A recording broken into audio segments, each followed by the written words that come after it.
নমস্কার। আজকে আমি শুটকি মাছ করছি। তো দেখুন কিভাবে করি। এখানে শুটকি মাছটাকে আমি সেদ্ধ করে নিয়েছি পিস পিস করে কেটে।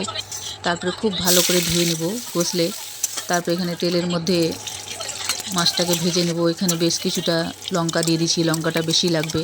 পেঁয়াজ দিয়ে দিচ্ছি দুটো বড় সাইজের। তারপরে এখানে রসুন আর লঙ্কা গ্রেট করে নিয়েছি মিক্সিতে। তো এটা দিয়ে দিলাম। তারপরে দিয়ে সবজিগুলোকে দিলাম। সবজির মধ্যে আছে আলু, শিম আর দিয়েছি এখানে পেঁয়াজ কলি আর গাজর। আর এটা দিয়ে খুব ভালো করে মশলাটার সঙ্গে সবজিটার সঙ্গে কষাবো। একটু শুকনো লঙ্কার গুঁড়ো দিলাম, দিয়ে খুব ভালো করে কষাবো। যখন কষানো হয়ে যাবে মানে ঢেকে ঢেকে কষাবো। আর এই শুটকি মাছটা খুবই ভালো হয় খেতে, আপনারা খাবেন আর খেয়ে জানাবেন কেমন খেলেন। তো এখানে লবণটা দিইনি প্রথমে, তো দিতে গেলে গলে যাবে সবজিটা। তো আমি অর্ধেক যখন হয়ে গেল তখন লবণটা দিলাম। লবণটা দিয়ে ঢেকে ঢেকে আমি এটাকে কষিয়ে নেব। তো আঁচটাকে একদমই কম থাকবে।